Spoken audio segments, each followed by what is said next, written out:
Hey guys, welcome to Marine Life today. And today we're going to find out if the Garmin GPS Map 943 XSV can now read the Mercury data as stated. Mercury just released a statement April of this year, of 2021, stating that Garmin will not be compatible with VesaView. Now there's one hiccup though. I did have to buy the networking for NEMA 2000, which I'm hearing now that in order for it to be reading all the engine data, which as far as codes, you have to buy something called the Mercury Smart Connect, which is different than NEMA 2000. It has NEMA 2000, but it also has another part of it that I guess able to use with VesaView and Garmin. So we're going to find out what exactly you're getting now from Garmin and the NEMA 2000 hooked up to my Mercury. Recently, I went to St. Petersburg on vacation in my boat, and my Mercury started acting up on me where it is on limp mode. Limp mode is something that the engine goes into to protect the engine from damaging itself or failing.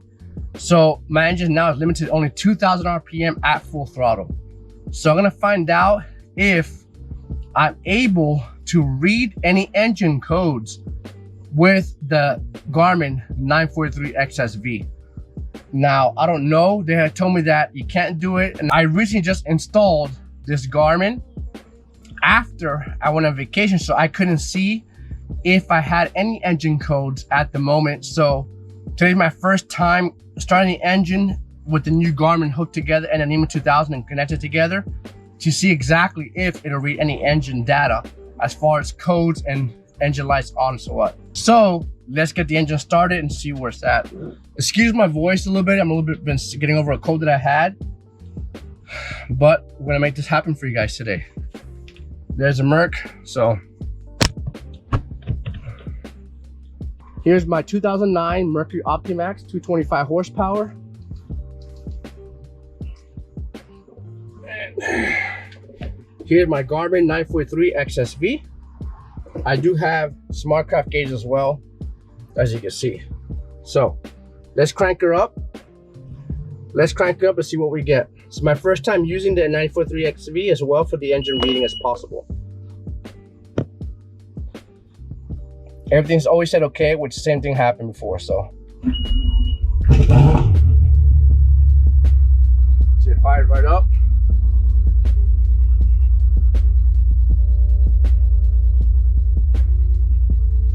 Wants me to set the fuel capacity. 65 gallons my tank. So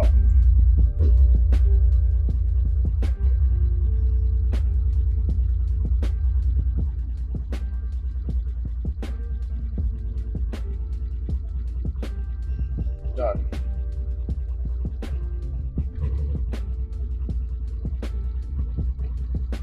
Okay. It says that I have about, okay, engine throttle RPM full.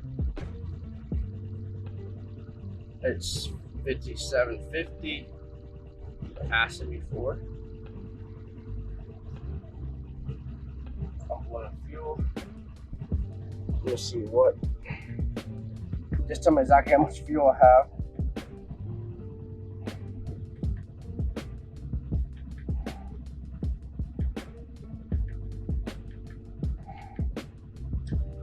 %, of 65 gallons.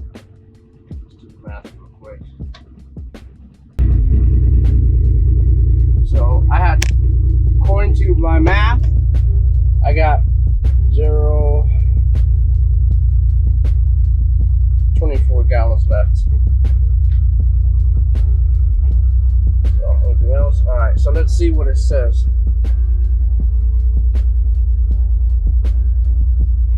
So it's showing gas, temperature, RPMs, trim, no oil pressure because it is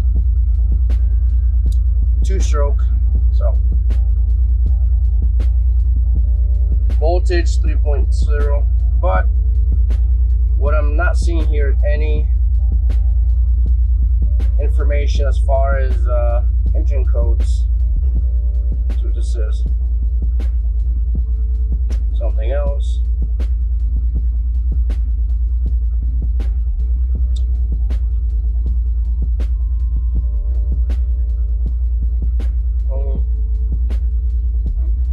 So I guess they're correct. Without that connect, it will not show any engine codes. And the engine codes are right here. Lights up, has warning lights on it, but for some reason nothing is on. See it, highlighting it. Nothing is happening, so. And you can tell there's actually something because I heard it skip it a couple minutes ago. Just heard it now pop again, so.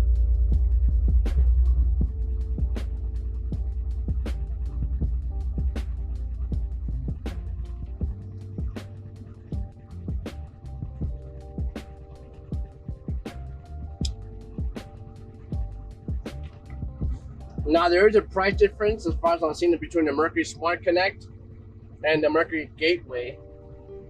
The Mercury Gateway is $350. The Mercury Smart Craft Connect is $560. So that's almost double the price, just about. So it depends how bad you want, if you can justify it or not. Those are things you gotta think about for yourself. I was told that with this it'd be okay, but you know, now I'm double thinking about that or not. You know, if I should have gotten it the other way or not. I didn't know about it. Honestly, I thought it would be, you know, good enough. But we can always go old school, you know, diagnostic with this and see how, you know, we can make it, you know, figure out what's wrong with it. So there's other ways we could do.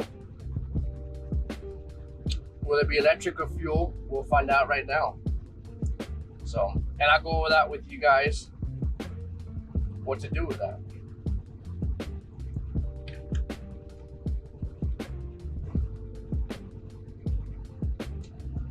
At least you get all these data readings, pretty cool. So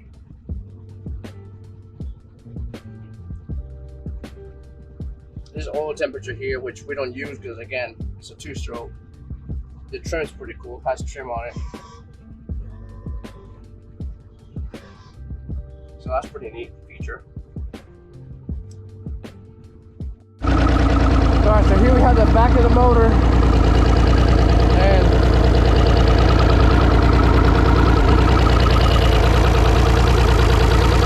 fuel injectors.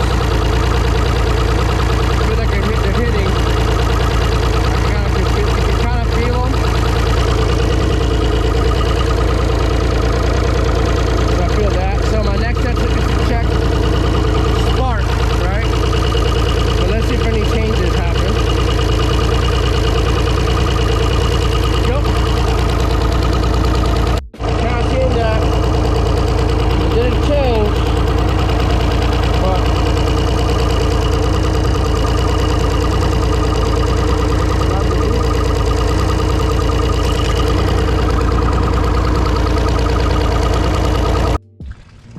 go ahead, start that motor.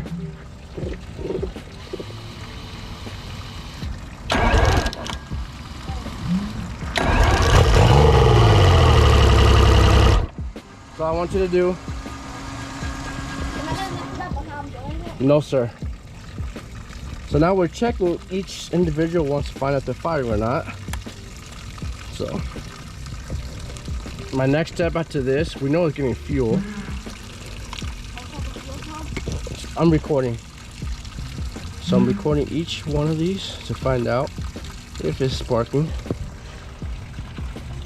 Go ahead.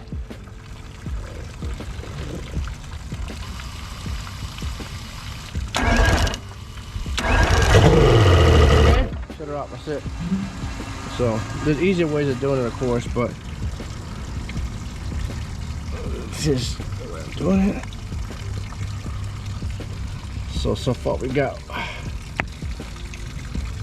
oh, I missed one at the bottom. Okay, I'll just say. Go ahead, fire it up.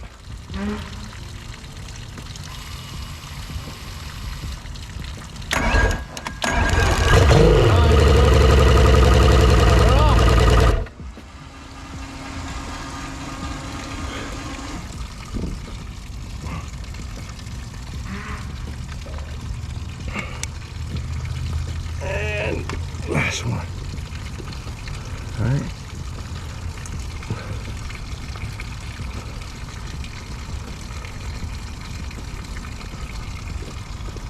Hold on.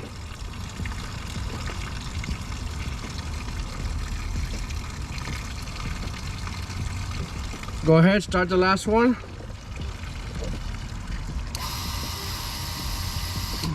Okay, turn her off. Good.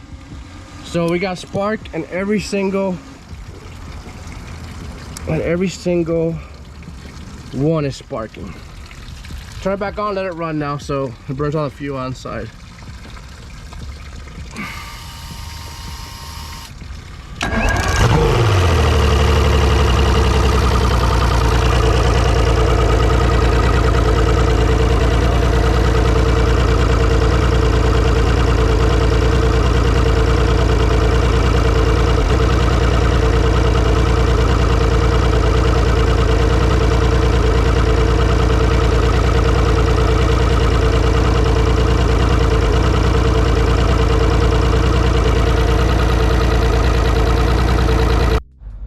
So right guys, so as you saw, we tested all the sparks. Everything's sparking out, which is a good thing. We're getting fuel. One thing, let's check real quick to see how the spark plug is. I'm gonna take one. It's probably gonna be too big. Let's see what size that is, actually, probably. I'm just gonna take one. Check this one out. And yeah, it's very small.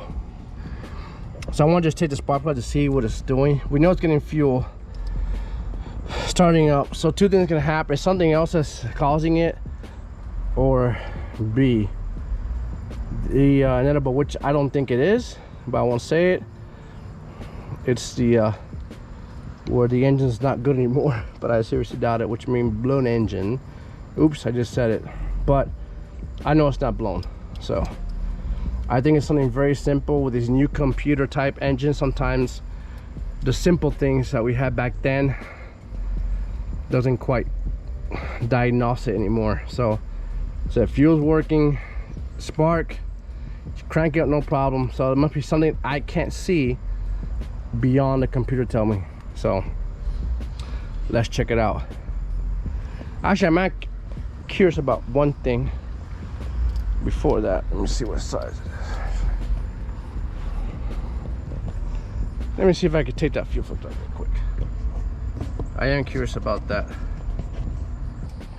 All right guys, so 09 225 Optimax spark plug socket size is 18 millimeter. That's what it calls for. So let's see. I think I need an extension for this. Hopefully not. Let's see.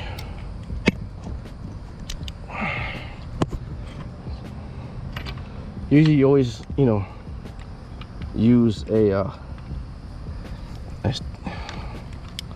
special socket one. But something you can get away with doing this.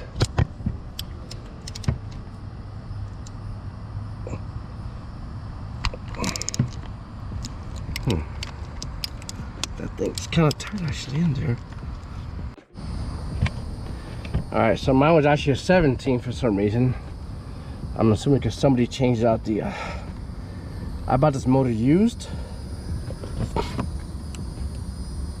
Alright, so mine was actually a 17, not 18.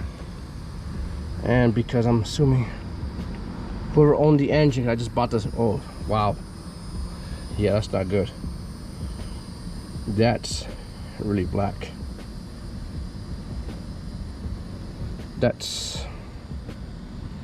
Those are burnt. So that's not good.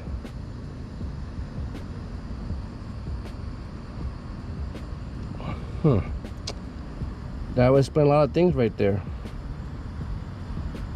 They look pretty black. That's not good. Alright, so let me try to find some spark plugs and then we'll start with there.